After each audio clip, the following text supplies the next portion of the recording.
Olá, o meu nome é Paulo Cogos e esse é o meu segundo vídeo a respeito do tema pena de morte e que eu faço especialmente para refutar algumas objeções que foram feitas a respeito do tema. Mas antes eu quero corrigir um grave erro que eu cometi no outro vídeo, onde eu falei não leiam David Friedman. Leiam David Friedman, leiam Karl Marx, leiam tudo o que puderem. Eu me expressei muito mal. Eu quis dizer que o David Friedman comete erros metodológicos e caso vocês estejam com pressa, deem preferência às fontes que eu citei.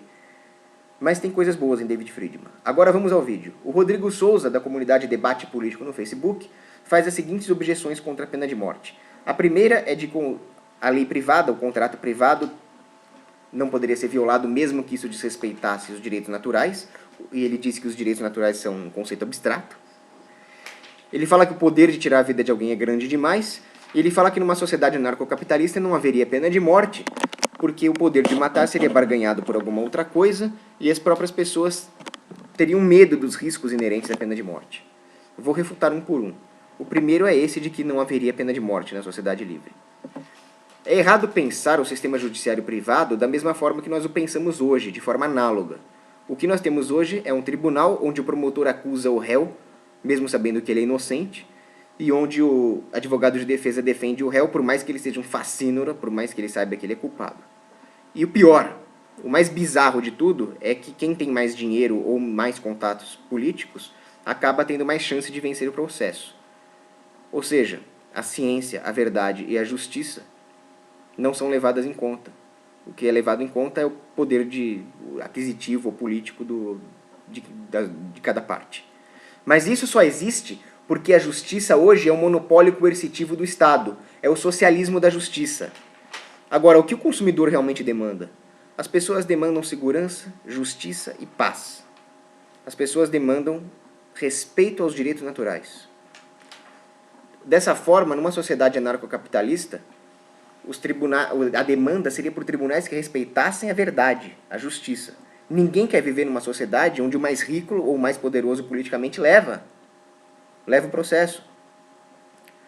As pessoas iam escolher um sistema, por exemplo, onde haveria investigações independentes, arbitradores previamente contratados e que iriam atrás da verdade. Caso um bilionário tentasse subornar um juiz para corromper o veredito, as agências privadas concorrentes estariam loucas para que isso acontecesse e levar esse escândalo para a imprensa e assim poder falir o concorrente. Mas isso só poderia existir numa livre competição entre sistemas judiciários. Agora, essa sociedade privada, ela tenderia ao justnaturalismo. Porque o mercado, desimpedido, ele sempre vai procurar um arranjo cada vez mais eficiente. E um arranjo que respeite os direitos naturais de vida, liberdade e propriedade, ele é um arranjo que maximiza a felicidade e a prosperidade humana. É o arranjo que seria o mais provável de acontecer num livre mercado. E à medida que o livre mercado, que é um processo, o mercado é um processo, ele vai corrigindo seus erros, ele tende a chegar num arranjo justnaturalista. Por que ele não chega hoje? Porque as pessoas são doutrinadas pelo Estado. E o Estado, ele lucra com a perversão moral e intelectual da humanidade, para que se perpetue o poder político. Para mais detalhes sobre isso, eu recomendo Alexis de Tocqueville. Agora, num livre mercado, há uma convergência de interesses. Por mais que algumas empresas sejam egoístas, sejam antiéticas, sejam imorais, interessa para o mercado que as pessoas sejam pensantes, que elas contribuam com o processo de mercado, que elas participem da divisão de trabalho. Dessa forma, haveria um aprimoramento cultural do homem, onde imperasse a liberdade social e econômica. E as pessoas iriam preferir um sistema cada vez mais eficiente e justo. E a pena de morte é eficiente e justa, conforme eu provei no meu primeiro vídeo. A pena de morte é um direito natural que a vítima tem de aplicar em cima do criminoso. Tendo refutado esse primeiro argumento do Rodrigo Souza, vamos para o segundo. Ele fala que o poder de tirar a vida de alguém é um poder muito grande. Em primeiro lugar, as pessoas sempre têm o poder de tirar a vida de alguém. Elas podem bater o carro, jogar o carro em cima, atirar, esfaquear a pessoa. Elas não costumam fazer isso. Primeiro porque a maioria das pessoas tem um freio moral inato, seja por motivos de biologia evolutiva da espécie humana, seja por motivos celestiais, que é o que eu acredito, eu sou religioso. Mas também porque as pessoas normais, o homem comum, não tem privilégios. Mesmo que a punição não seja o que ela deveria ser, as pessoas são punidas se elas cometerem crimes. O poder de tirar a vida de alguém não é o que corrompe. O que corrompe é o poder de tirar a vida de alguém injustamente. É o poder de cometer um crime e não ser punido por isso. É o poder de tirar a vida de alguém arbitrariamente. É o poder de proteger um assassino da justiça, gerando impunidade. Vamos pegar um exemplo individual para entender melhor. Imagina um cenário de ficção científica, onde um homem invencível, com uma armadura impenetrável, saia por aí cometendo crimes e nenhuma agência privada de segurança e defesa consiga parar esse cara. Ele pode estuprar, ele pode matar, ele pode roubar bancos impunemente. Esse poder que o cara tem vai corrompê-lo, certamente. Ele vai cometer crimes cada vez mais atrozes. Agora, imagina que se forma um exército capaz de combater esse homem, e esse exército tem o poder agora de matá-lo, de parar essa série de crimes. Esse poder não corrompe, esse é o poder de fazer o bem, de proteger a sociedade, de aplicar a justiça. O que corrompe é o poder de assassinar sem ser assassinado, e não de fazer justiça. O poder de tirar a vida do bandido é bom. O poder de tirar uma vida arbitrariamente é ruim. É por isso que numa sociedade anarcocapitalista, ela tenderia a um arranjo onde a pena de morte só seria aplicada obedecido os preceitos da razoabilidade jurídica, ou seja, reunindo provas, num certo grau de certeza muito grande, com o devido processo da lei, com julgamento justo. Agora, de forma nenhuma, Rodrigo, essa sociedade iria impedir a execução de alguém comprovadamente criminoso. Exemplo Champinha, aquele safado vagabundo que torturou a Liana por 3 dias seguidos, estuprou, matou o namorado dela e matou ela. Seria injusto, seria contra a ética do direito natural não matar o Champinha. A justiça é matá-lo. E qualquer pessoa no mundo tem o direito de matá-lo. A minha avó tem o direito de torturar e matar o Champinha. Desde que, é claro, ela reúna provas suficientes da culpa do Champinha. E numa sociedade anarcocapitalista, ninguém vai querer viver num lugar onde cada um pode sair matando e alegando culpa. A torto é direito. Existiriam contratos privados que garantiriam o devido processo da lei. Mas o fato é que o poder de tirar a vida de alguém como o Champinha é algo positivo. Agora, o monopólio da justiça e da força que viole os direitos naturais, isso sim corrompe. O poder, portanto, corrompe não quando você tem o poder de punir um bandido, e sim se o bandido tem o poder de cometer um crime sem ser devidamente punido. Agora vamos para o terceiro argumento do Rodrigo. Ele fala que as leis privadas estão acima da lei natural e que a lei natural não existe. A lei natural existe, eu não vou provar isso nesse vídeo, eu posso fazer um outro vídeo sobre isso, mas ela existe. Os contratos privados derivam disso. O pacta sunt servanda, que é a obrigatoriedade de cumprir os contratos, ele só existe porque a violação de um contrato privado acordado voluntariamente implicaria no roubo da propriedade, do tempo e dos recursos da parte que foi fraudada. É só por isso que os contratos privados valem.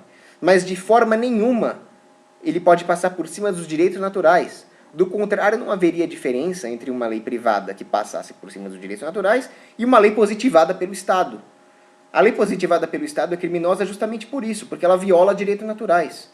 Porque não existe o contrato social. O contrato social é um mito, eu nunca assinei, isso é uma balela.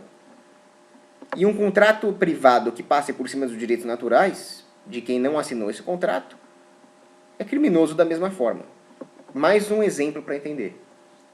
Imagina 2 ilhas. Uma ilha A, onde existe pena de morte, e uma ilha B, onde não existe pena de morte. As pessoas são livres para se juntar e fazer uma sociedade privada onde lá dentro não existe pena de morte.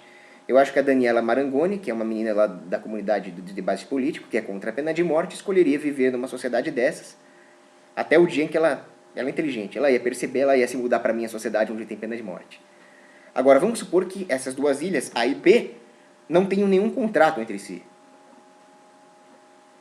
E alguém da ilha B, onde não tem pena de morte, matou alguém da ilha A. O Rodrigo diz que, como não tem pena de morte, essa pessoa não pode ser punida. Ela deve ser punida, porque, na ausência de contratos, vale a lei natural. E a lei natural preconiza a pena de morte.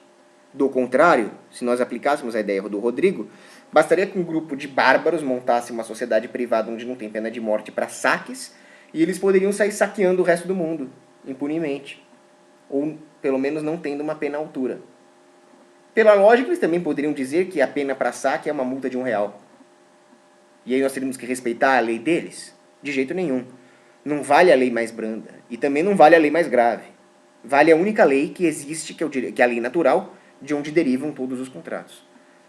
Para entender por que não vale a lei mais branda, imagina que uma ilha A pune alguém que cuspa na cara do outro com uma multa. A ilha B não. A ilha B tem pena de morte para cuspir na cara.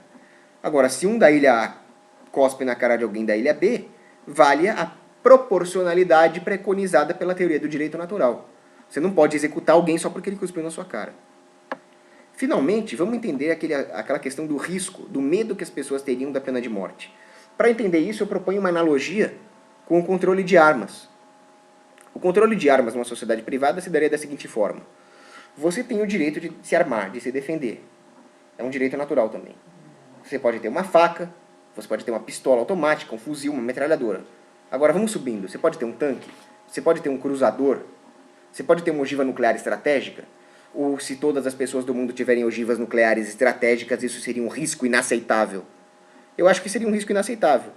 Agora, o que faria o balanço entre não poder ter nenhuma faca e poder ter ogivas nucleares estratégicas é a preferência subjetiva do consumidor, que ia escolher viver numa sociedade onde ele tivesse o mais seguro possível.